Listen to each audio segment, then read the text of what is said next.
Allez, bonjour à tous, j'espère que vous allez bien. Aujourd'hui, on va préparer notre semaine de trading. On verra BTC Ether, on verra des altcoins. Donc tout simplement, comme chaque dimanche, on voit la clôture weekly et on prépare notre semaine. Quels sont les potentiels setups qu'on pourrait enclencher, quels sont les altcoins qu'on va surveiller. Voilà, on fait une revue et comme d'habitude, on prépare nos zones, on prépare nos graphiques en amont. Le but, c'est pas de se faire surprendre en pleine semaine parce qu'on a eu un marché qui a bougé ou on a raté une opportunité parce qu'on n'a pas fait le travail. Non, on prépare nos charts, on quadrille nos charts et on voit les potentiels setups qu'on peut mettre en place. Tout simplement, donc une revue assez globale, et on parlera également de Toncoin avec son créateur, le créateur de Telegram qui a été arrêté. C'est pour ça qu'on a un Toncoin qui baisse et potentiellement un marché crypto qui corrige également. Avant de commencer la vidéo, n'hésitez pas à rejoindre le Discord si vous voulez que j'aille encore plus loin. Des fois, je donne vraiment de bons conseils. On peut discuter bien sûr sur vos tradings, sur vos charts. Je peux partager des idées, des analyses graphiques. Je peux vous donner mon avis sur vos setups, sur vos stratégies. On parle crypto, on parle trading, on parle investissement. Il y a des gens très compétents également qui se sont bien formés, qui ont de bonnes connaissances et qui partagent tout simplement de la valeur. Donc si que tu débutes, que tu sois expérimenté ou pas, c'est un Discord qui peut t'apprendre énormément. Pendant 365 jours, j'ai partagé tous les jours un conseil. Voilà, un jour un conseil pendant 365 jours, que ça soit sur le trading, le mindset, l'investissement, les cryptos. C'est bourré de valeur, tu peux en apprendre énormément. Donc je t'invite à rejoindre ce Discord là, c'est entièrement gratuit. Le lien, je te le mets le lien en description si ça t'intéresse. Alors, on commence notre analyse sur le BTC. Donc on a un BTC qui bloque, pas n'importe où, hein. C'est notre zone qu'on avait déterminée depuis un long moment. C'est cette zone des 64 000 $. Donc c'est plutôt une zone où typiquement quelqu'un qui est rentré les précédents jours, les précédentes semaines, il va alléger potentiellement sa position. Admettons quelqu'un qui est rentré ici sur le bottom après un plus 15%, sachant que les altcoins ont encore plus rebondi, ça peut être des zones pour potentiellement prendre des profits. Alors il y a la gestion passive long terme, c'est-à-dire quelqu'un qui va faire du DCA ou rentrer sur BTC et Ether, donc là il va avoir une vision au moins de 2-3 ans voire plus, ça c'est vraiment le minimum, donc ça c'est vraiment sur l'investissement long terme. Et il peut y avoir aussi de l'investissement mais un peu plus actif, c'est-à-dire qu'on va se positionner sur du daily ou weekly, mais voilà, sur des rebonds comme ça de plus 20, plus 30%, on va alléger notre poche, et c'est comme un curseur, d'accord, on a un curseur d'exposition qui est entre 0 et 100%. Et pendant des baisses, des moins 30, moins 40%, et ben ce curseur-là, on va plutôt s'approcher des 100%. Alors jamais à 100%, parce qu'on garde toujours une partie de cash au cas où, mais au moins être à 80%, d'accord. Et pendant ce genre de phase de rebond, et ben ce curseur, on va le réduire, on va prendre des profits. C'est la même chose que quelqu'un qui est investi sur du long terme, c'est juste que là, la durée, hein, l'unité de temps est beaucoup plus faible. C'est-à-dire que ce curseur d'exposition, au lieu d'être en weekly, monthly, et globalement, augmenter ce curseur en se positionnant qu'on est sur un bear market et prendre des profits sur la montée, et lorsqu'on fait un nouvel ATH, réduire ce curseur et aller proche des 0%, jamais à 0% comme d'habitude, on garde toujours une exposition, mais au moins le réduire, et ben là c'est la même chose, mais sur une unité de temps beaucoup plus courte. Donc comme je dis, on est dans une zone où, voilà, c'est pas le moment d'être super bullish. Alors oui, la chart est bullish avec cette pattern de retournement et cette réintégration, mais il y a être bullish à avoir un biais directionnel et rentrer en position, c'est pas du tout la même chose, et actuellement on est dans une zone où moi j'aurais du mal pour me positionner. Alors bien que on n'a pas de signe de retournement pour le moment, vu que moi, qu'est-ce que je constate actuellement, on est dans un range, d'accord, on consolide, un range avec une faible volatilité, en plus c'est le week-end, en général le samedi et le dimanche on a beaucoup moins de volume, surtout avec l'arrivée des ETF, hein. Si on regarde les volumes, voilà, le vendredi on a des volumes assez importants, et à chaque fois les samedis dimanches, de toute façon on peut le voir sur les volumes, c'est relativement calme, vous voyez. Ici c'est un samedi dimanche, il y a de grandes chances que là aussi, voilà, samedi dimanche, des volumes qui sont relativement faibles, donc souvent c'est des phases où on va avoir très peu de volatilité. Donc compression assez serrée, ça ne m'étonnerait pas d'avoir un retour de cette volatilité lundi. Maintenant on va falloir surveiller comment le marché réagit. Si on commence à perdre le niveau des 63 500 $, donc globalement ce bad range, on commence à s'installer en dessous de ce niveau-là, on pourrait avoir ici un top de marché sur du court terme. Alors c'est pas un top qui va nous provoquer un retour spécialement de 50 000 $, hein. Peut-être, mais en tout cas ce genre de top court terme, c'est un retracement pour un prolongement de cette dynamique. Ça m'étonnerait pas, par exemple, si on doit retracer, de revenir chercher, pourquoi pas, les 0,382, qui serait d'ailleurs une très bonne zone de localisation. Ça c'est un niveau qui doit absolument être défendu. On a une bonne confluence entre les 0,382 et également ce ce haut de range qui faisait office de résistance. Un range quand on le break, on peut pullback, mais on ne doit absolument pas le réintégrer. Donc là, il y a un gros niveau qui doit être défendu. Par exemple, si on a un repli et que vous cherchez des achats, cette zone des 61 500 $, c'est une bonne zone pour chercher des achats. Par contre, avec une zone d'invalidation où si on réintègre, on peut réduire son exposition parce que la réintégration d'un range, on aurait de grandes chances d'aller chercher toute cette liquidité qu'on a laissée ici avec pas mal de creux où on n'a jamais chassé les lots, donc pas mal de stop loss à venir chercher. Pour le moment, c'est pas le scénario numéro 1. Par contre, si on commence à réintégrer ce niveau-là, ouais, là, ça serait pas bon pour la suite. Donc pour le moment, scénario biais directionnel, j'ai envie de dire sur le BTC, plutôt bullish, mais pas n'importe où. On peut avoir un biais. Globalement, j'ai un biais qui est bullish avec cette dynamique qui est haussière et ce flux qui est haussier pour le moment. Mais il y a avoir un biais et avoir une exécution. Et je ne peux pas rentrer en position ici. Alors là, je parle sur du swing trading. On est sur du 4 heures, donc des positions qu'on va durer quelques jours, peut-être une semaine voire plus. Donc là, l'exécution n'est pas bonne. Comme je dis, si on pull back, pourquoi pas. Maintenant, ceux qui font de l'intraday, sur du plus court terme, sur du 1 heure 15 minutes, on est dans un range, on voit que on s'approche du tunnel 15 minutes, moi j'ai un bon niveau que je surveille si on y va aujourd'hui, c'est les 63 600 $, on a une bonne confluence entre tunnel 15 minutes, point pivot daily, c'est également un autre bad range, donc admettons on fait quelque chose comme ça avec une petite prise d'élo ici, une réintégration, ça peut être une très bonne zone d'achat pour au moins viser le milieu de range, voire le haut de range, d'accord? Et avec une zone d'invalidation sous la structure, sous la réaction acheteuse. Comme d'habitude, je localise mon point d'entrée.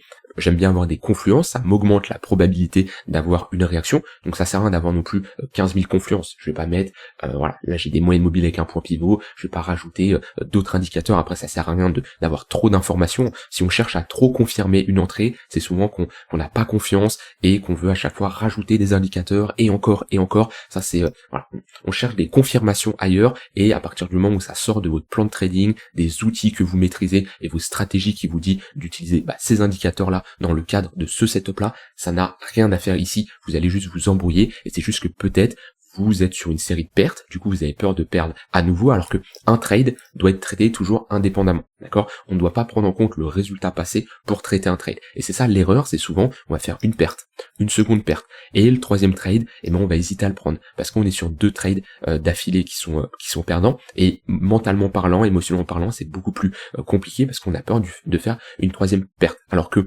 c'est, il y a rien à voir, hein. Chaque trade sont indépendants, c'est comme si vous jouez j'ai envie de dire, à pile ou face, à partir du moment où vous faites 3 piles d'affilée, ok, vous faites pile, vous faites pile, vous faites pile, votre quatrième lancé, vous avez autant de chances de faire un nouveau pile, vous avez toujours une chance sur 2. C'est pas parce que vous avez fait 3 fois pile qu'il y a plus de chances de faire face. Et c'est pour ça, chaque lancé est traité indépendamment. Et un trade, c'est exactement la même chose. Et l'erreur, c'est de se faire influencer par les résultats passés, alors que si vos setups s'enclenchent, vous les exécutez, peu importe des trades qui sont passés. D'accord, ça c'est vraiment important, et souvent, émotionnellement parlant, on a des biais comme ça qui nous empêchent de rentrer en position. Donc ouais, cette zone-là, si on y va dans les prochaines heures, ça serait une bonne zone pour chercher des achats. Et comme je l'ai dit, une zone d'invalidation sous la réaction acheteuse qu'on aura, et viser au moins du 2-3 pour 1, donc un milieu, voire un haut de range. Donc voilà, ça c'est ce que je surveillerai. En tout cas, comme je dis, pour le moment, pas de signaux de retournement. On est globalement dans un range. Voilà, on a des moyens mobiles qui sont orientés à la hausse. Alors on a une petite perte de momentum sur du très court terme, hein, parce que voilà, si je regarde ici le tunnel 5 minutes, il faisait office de support. Ok, depuis un moment, on la break. En général, quand on break comme ça un tunnel, grande chance d'aller chercher le prochain. Tunnel 15 minutes, pourquoi pas avoir un rebond, à nouveau une continuation de notre hausse, et puis peut-être ce tunnel 15 minutes va break, et on ira chercher ensuite le tunnel 1 heure. Mais on voit bien que sur du très court terme, on a une perte du momentum, et ça se voit, de toute façon ça se traduit par on est dans un range. Donc voilà, ça c'est le niveau que je vais surveiller. Comme je dis, si on perd ce niveau-là, le tunnel 15 minutes ici, donc on repasserait dans une dynamique baissière sur du court terme, la prochaine target, ça va être les 61 500 $.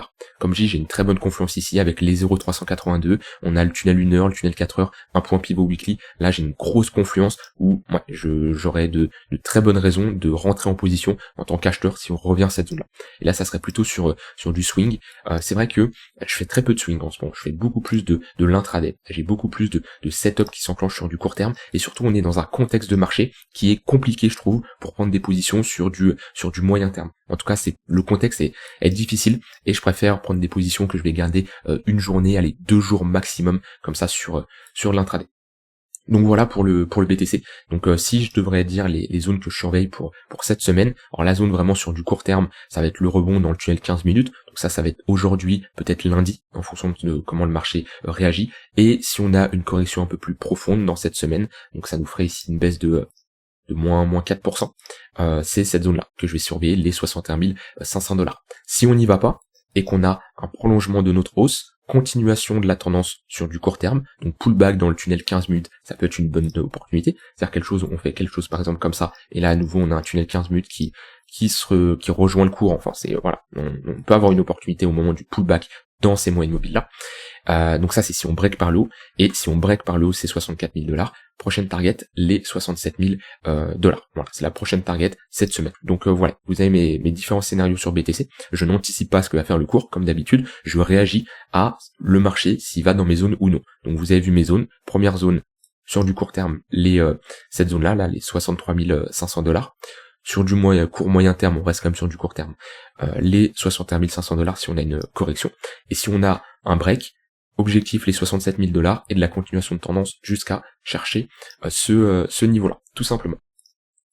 Voilà, ça c'est pour BTC, j'ai rien d'autre à ajouter. D'un autre côté, on a toujours des spreads qui sont négatifs, on a un funding qui est toujours assez plat, on n'a pas de gros FOMO, voilà. On est même monté avec des spreads négatifs. En général, quand on monte avec des spreads négatifs, c'est plutôt bullish. Donc voilà, toujours pas de personnes, on va dire, qui s'excitent sur le marché, alors que on est quand même à peut-être un 10-15% de l'ATH. Ouais, on est à 15% de l'ATH. Donc toujours dans cette phase de latéralisation. Pour moi, faut être prudent, c'est pour ça que je fais de l'intraday. Je veux pas trop m'exposer, en tout cas, sur du spot. Là-dessus, moi j'ai la patience, c'est des positions long terme, et surtout j'ai de très bonnes entrées sur le BTC avec des entrées à 25 000$ en moyenne, donc j'ai aucune raison de paniquer, d'accord? Donc je patiente, là-dessus il n'y a pas de souci, il y a très peu de chances qu'on revienne chercher mon prix d'entrée sur le BTC, donc ça c'est pour du long terme, et sur du court terme, je préfère faire de l'intraday que de m'exposer sur des positions sur du moyen terme. Donc ça c'est au niveau de BTC. Alors, du côté d'Ethereum. Ethereum, on est dans le tunnel 4 heures, donc toujours plus faible. Vous voyez, il augmente, mais ses pumps sont légèrement plus faibles. Et là, on est dans une phase de compression entre le tunnel 4 heures et le tunnel 15 minutes. Vous voyez que BTC, lui, n'a pas aussi bien, il n'a pas atteint le tunnel 15 minutes, alors que Ether, oui, ce qui nous montre que tout simplement, on a un Ether qui est plus faible, qui corrige, ses corrections sont beaucoup plus importantes. Et là, on a une compression entre les moyennes mobiles moyen long terme, qui est le tunnel 4 heures, et moyenne mobile très court terme, le 15 minutes. Donc sur l'intraday, ça peut être des bonnes zones pour chercher des achats. Au niveau de ce tunnel 15 minutes, ouais, on consolide vers un point pivot weekly également. Et mais attention à pas avoir trop des TP ambitieux, parce qu'on est quand même sur une bonne zone de résistance, et surtout au-dessus là on a une bonne zone. Hein. Attention à cette zone là. C'est globalement notre ligne de coup en weekly.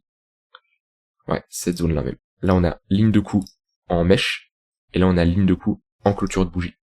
Si je passe sur du plus court terme, vous voyez qu'on a pullback la ligne de coup en mèche à ce niveau-là, qui est une bonne zone de résistance, et on a une réaction plutôt baissière. Donc c'est pour ça c'est compliqué d'être bullish sur Ethereum là sur du moyen terme. C'est pour ça que je préfère encore faire de l'intraday, parce que sur l'intraday, on peut prendre ici une position de quelques heures, quelques minutes dans ce tunnel 15 minutes, sans viser à faire des nouveaux sommets, aller chercher des 2500, les 2900, 3000$. Par contre, voilà, sur du moyen terme, ça demande d'avoir des TP un peu plus ambitieux, et c'est compliqué parce qu'on a une grosse résistance. Au-dessus de nous, là, il y a un gros mur, donc c'est pour ça que, comme je dis, je privilégie, en tout cas sur BTC et sur Ether, de l'intraday. Et voilà, et pareil sur du spot, Ether ça bouge pas, je m'étais positionné sur les 2300$, j'en avais accumulé pendant toute cette zone, là-dessus je patiente, pour moi on a le potentiel d'aller faire des nouveaux plus hauts et de viser un nouvel ATH dans les prochains mois, prochaines années sur Ether, là-dessus je suis plutôt confiant, mais là voilà, on a, puis après d'un point de vue incertitude économique, tout ça, on a pas mal de facteurs aussi qui jouent pas mal, donc et on a cette structure de top qui n'est pas à négliger sur Ethereum. Donc voilà, on a vu BTC, on a vu Ether, pareil au niveau d'Ether, hein, les spreads sont toujours négatifs, donc ce qui nous montre qu'on n'a pas spécialement de FOMO sur ces deux actifs là. Et en général c'est ce qu'on veut pour se positionner, rentrer quand voilà, les gens n'y croient pas spécialement, quand les gens ont peur, quand les gens capitulent. Au niveau des altcoins, alors on a Toncoin qui a pris plutôt cher parce que le créateur de Telegram a été arrêté en France pour diverses raisons, mais parce que voilà, Telegram c'est, on va dire, c'est un je sais même pas si je peux dire un réseau social, c'est pas un réseau social, mais ça va être comme un Discord, mais il peut y avoir des choses un peu sombres dessus, donc ça plaît pas spécialement. Donc là, il y a un gros débat sur la liberté d'expression, etc., que je peux totalement concevoir, mais voilà. En fait, le problème, c'est surtout que ça soit le créateur qui soit mis en place. C'est comme si demain, si je prends un exemple, par exemple, on va prendre l'exemple avec Satoshi. Admettons demain Satoshi arrive et est visible et est présent, quoi. On a une entité, on peut mettre quelqu'un derrière le nom de Satoshi Nakamoto et qu'on le mette en prison parce qu'il a créé Bitcoin et parce que du coup le fait qu'il ait créé Bitcoin à l'époque, et voilà, il y a eu du blanchiment d'argent, financement pour certaines choses un peu sombres, et qu'on met ça sur la faute de Satoshi. Là c'est un peu la même chose avec le créateur de Telegram. Il a créé une application et voilà, après ce qui se passe dessus, oui, il pourrait y avoir des régulations, pourquoi pas, mais bref, je suis pas là pour juger ça. C'est de toute façon, déjà, c'est pas mon expertise, et deux, ça ne change pas ce que je vais dire à la suite, mais voilà, ce que je veux faire comprendre, c'est que on a une baisse assez importante sur Toncoin. On est revenu chercher les 0,382 de Fibo. C'est vraiment un niveau important à tenir, parce que si on casse cette zone, on aura de grandes chances de revenir chercher. Après la prochaine target, c'est les 2,5 $. Il n'y a pas grand chose. On a un gros déséquilibre ici, pourquoi pas à venir combler. Mais là, les deux grosses zones de support, il y en a une, c'est les 2,5 $. Il y en a une, c'est les 5,5 $. Pas grand chose entre temps. Donc ça va être un niveau qui va être important à défendre. On voit qu'on est potentiellement en train de perdre le tunnel daily. Alors à voir en fonction de la clôture. Là on l'avait sauvé. On est toujours en train de consolider dedans. On voit que sur du court terme, ça reste plutôt bearish avec des moyennes mobiles orientées à la baisse. Globalement ici, on est dans un gros range avec une borne basse vers les 5,5 $, une borne haute vers les 8 $, avec une zone de résistance intermédiaire à ce niveau-là vers les 7 $. Donc voilà, c'est pas un actif, une crypto que je possède moi personnellement. C'était une crypto très forte quand même sur les derniers mois, notamment début 2024. On est passé quand même de 2 à 8 $, ce qui est une bonne performance pour une crypto avec une forte capitalisation. Alors c'est sûr, il y en a qui voient ici un x4 qui disent c'est rien. Oui, c'est sûr, comparé à des altcoins qui font des x50, x100, c'est rien, mais la capitalisation n'est pas la même. Donc automatiquement la performance ne peut pas être la même. Donc voilà, en tout cas, on est sur un niveau de support sur Toncoin. Au niveau des altcoins, on a quand même un petit essoufflement sur du court terme. Par exemple, je pense à Matic. Matic, on avait un 15 minutes qui lidait la tendance. On est passé en dessous, on a réintégré ce niveau-là. Tac. Donc clairement sur Matic, sur du court terme, plutôt une tendance qui est bearish. En tout cas, on a un essoufflement.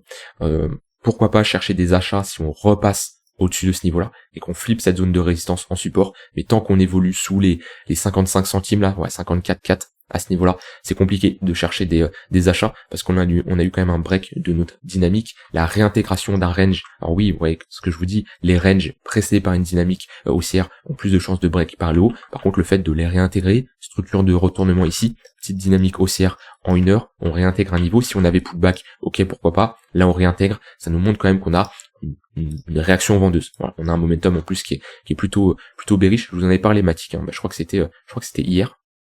Voilà, c'était plutôt pas mal ces W qu'on avait sur le MACD. On pouvait jouer la continuation de tendance. Maintenant, faut s'adapter avec ce que le marché nous donne. Quand on a comme ça des ravalements, on inverse notre dynamique. Voilà, soit vous prenez un BE, soit vous avez TP partiel ou TP total. Ça dépend de votre style de trading et au moment où à quel moment vous êtes rentré. Mais actuellement, sur du court terme, soit on joue la réintégration ici pour chercher des achats, soit on attend d'aller chercher le tunnel 1 heure. Qu'on a ici une prise de liquidité de tous ces lots et qu'on vient chercher le tunnel 1 heure. Ça peut être une bonne zone pour chercher des achats.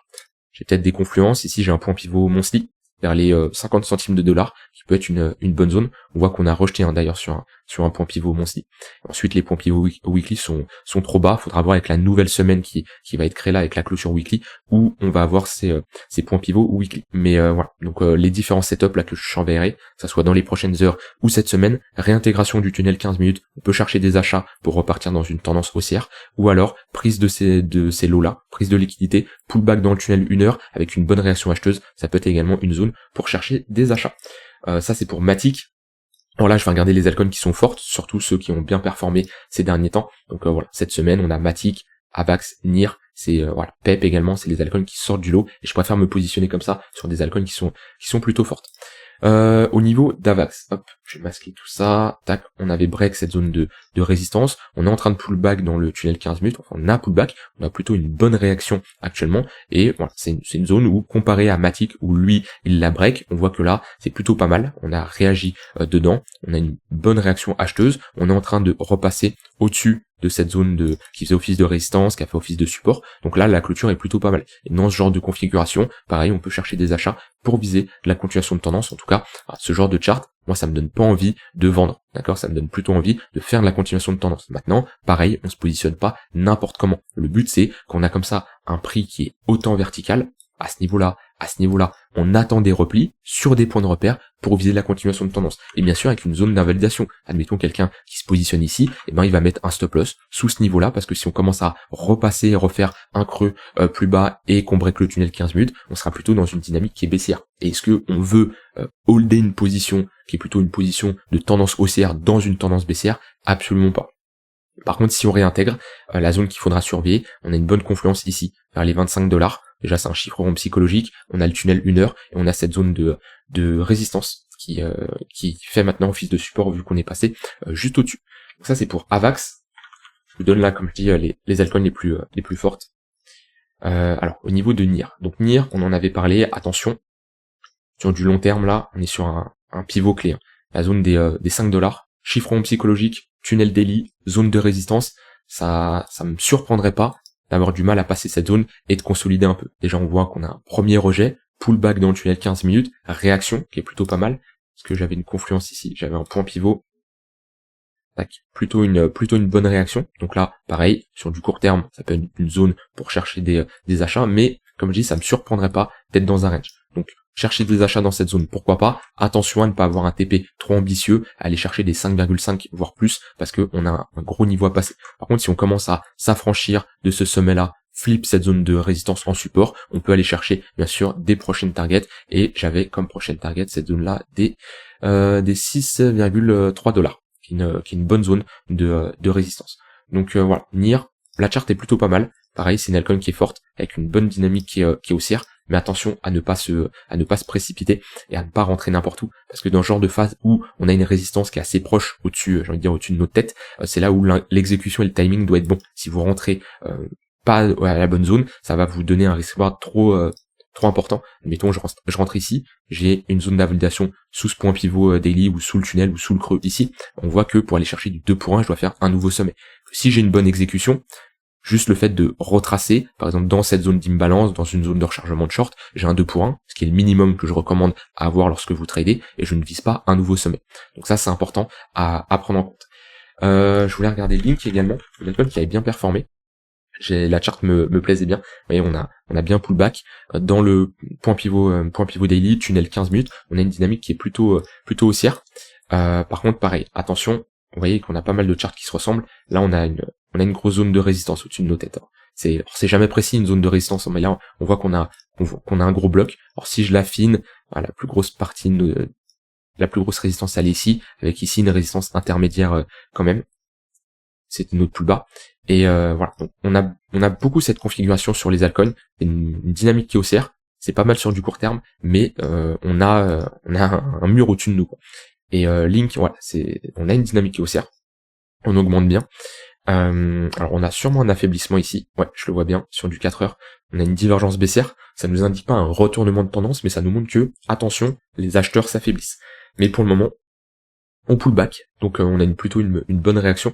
Par contre voilà, ce genre d'achat dans le tunnel 15 minutes point pivot daily, c'est pas spécialement pour faire un nouveau sommet, mais c'est pour au moins jouer un retracement à l'intérieur de cette dynamique qui est haussière. Dans tous les cas pareil, je ne chercherai pas du tout des shorts pour le moment. Par contre, voilà, si on commence à perdre ce niveau-là, qu'on flippe le tunnel 15 minutes en résistance, pareil, on pourra aller chercher la prochaine zone globalement vers le tunnel 1 heure. Mais pareil, Link, c'est une altcoin qui est plutôt forte. Dans les altcoins les plus fortes, on a vu Matic, Avax, on a vu NIR, Link qui a bien performé, on peut voir PEP. PEP, c'est pas une charte que j'analyse spécialement. Alors, hop, qu'est-ce qu'il nous fait?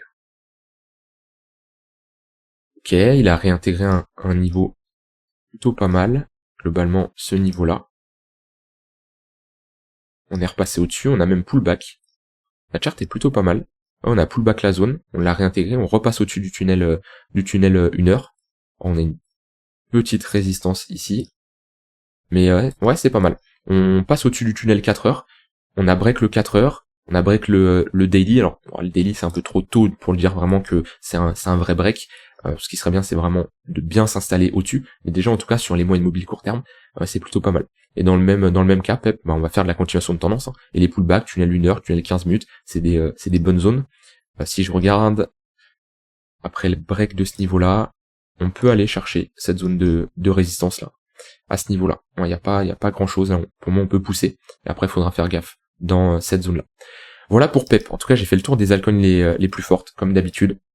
Moi, c'est comme ça que je fonctionne. Je regarde, en tout cas pour de la continuation de tendance. Après, il y a plusieurs setups. Alors là, j'ai pris les altcoins dans le top 20 les plus fortes. Après, on a Render, STX. Après, le fonctionnement reste le même. J'ai globalement plusieurs setups. Là, ce que je vous ai montré, c'est plutôt des setups de continuation de tendance. Alors, je vous ai pas montré vraiment mon exécution, ma gestion de trade, etc. Mais globalement, je vous ai montré comment je fonctionnais quand je cherchais à faire de la continuation de tendance. Donc voilà, on regarde les altcoins les plus fortes, ceux qui ont un flux, et on fait de la continuation de tendance. J'ai des setups également de réversal, où mon but, ça va être de me positionner sur des extrémités, après des prises de liquidité, sur des extrémités des points bas ou des points hauts des précédentes journées, d'accord, avec pareil une entrée, une réaction acheteuse, une réaction vendeuse. Après bien sûr il y a le trade management, tout ça, et voilà, j'ai différents setups, mais voilà, là on était plutôt sur de la continuation de tendance vu qu'on a un flux qui est haussier. Et d'ailleurs, hein, tous ces setups, c'est des setups que je partage dans le programme Devenir Trader, qui est un programme très complet qui te permettra de devenir un trader rentable sur les marchés. On est sur 27 heures de formation, je continue à mettre à jour, il y a un accompagnement également, et j'ai rajouté